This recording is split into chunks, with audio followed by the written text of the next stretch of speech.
जिसे हम आज वंदना सत्र पे मनाने जा रहे हैं।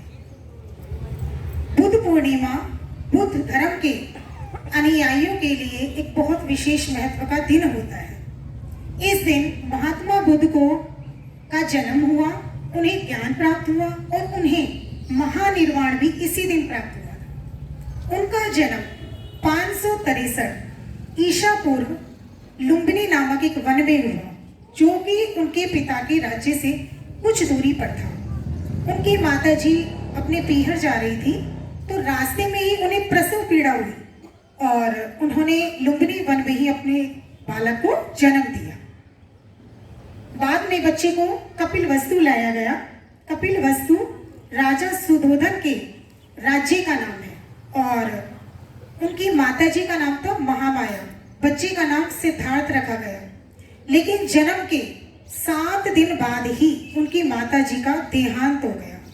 ऐसे में उनका पालन पोषण उनकी मौसी यानी राजा सुधोधन की दूसरी पत्नी गौतमी ने किया। गौतम बुद्ध बचपन से ही करुणा और सरल स्वभाव के थे।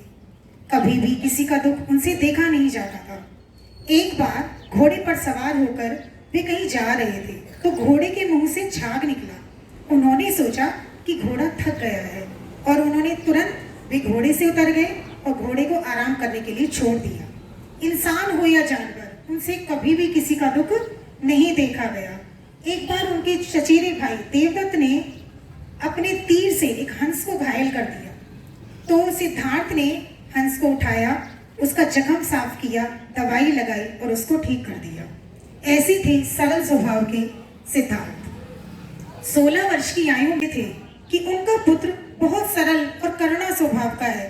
कहीं ऐसा ना हो कि वह राज्य को छोड़कर सन्यासी बन जाए, क्योंकि उनके जन्म के समय में एक ऋषि ने घोषणा की थी कि यह बच्चा या तो एक महान सम्राट बनेगा या एक महान सन्यासी।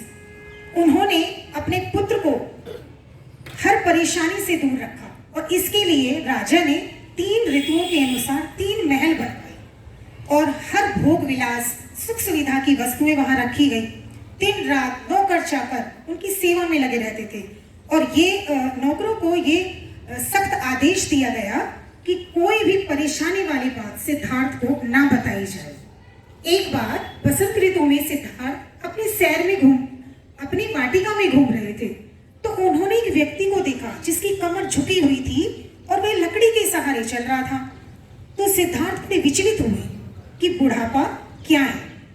एक बार ऐसे ही उन्होंने एक ऐसे व्यक्ति को देखा जिसका पूरा शरीर पीला पड़ा हुआ था, आंखें धसी हुई थी और लकड़ी के सहारे भी उसे नहीं चला जा रहा था। फिर सिद्धार्थ के मन में एक सवाल उठा कि रोग क्या है। एक बार उन्होंने एक अर्थी को देखा। 4 लोग एक मृत्यु शरीर को लेकर जा रहे थे और पीछे पीछे बहुत सारे लोगों की भीड़ थी। कुछ रो रहे थे, कुछ चिल्ला रहे थे और कुछ औरतें छाती पीट रही थी। फिर सिद्धार्थ का मन विचलित हुआ कि मृत्यु क्या है। इन तीनों घटनाओं ने उन्हें सोचने पर मजबूर कर दिया कि मनुष्य का जीवन बहुत ही कठिन है।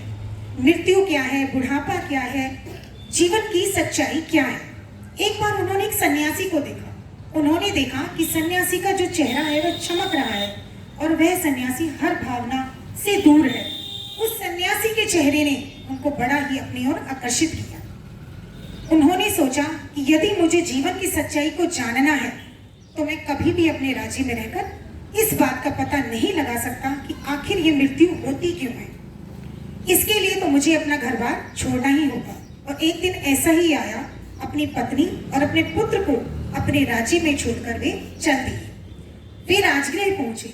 वहां उन्होंने योग की साधना की शिक्षा ली। शुरू में तो तिल और चावल खाते थे, जिससे अपना उपवास तोड़ते थे, लेकिन धीरे धीरे क्या हुआ कि उनका शरीर बहुत निर्बल हो गया। अब यदि निर्बल शरीर होगा तो हम कोई भी साधना नहीं कर पाएंगे। उन्हें अपनी योग साधना से संतोष ही नहीं हुआ। उनके प्रथम गुरु थे आलाप कला। उनसे उन्होंने सन्यासी की शिक्षा प्राप्त की और वे बिहार के गया जिले में चले गए और वहां एक पीपल के नीचे ध्यान मग्न होकर बैठ गए और उन्होंने ये प्रण किया कि जब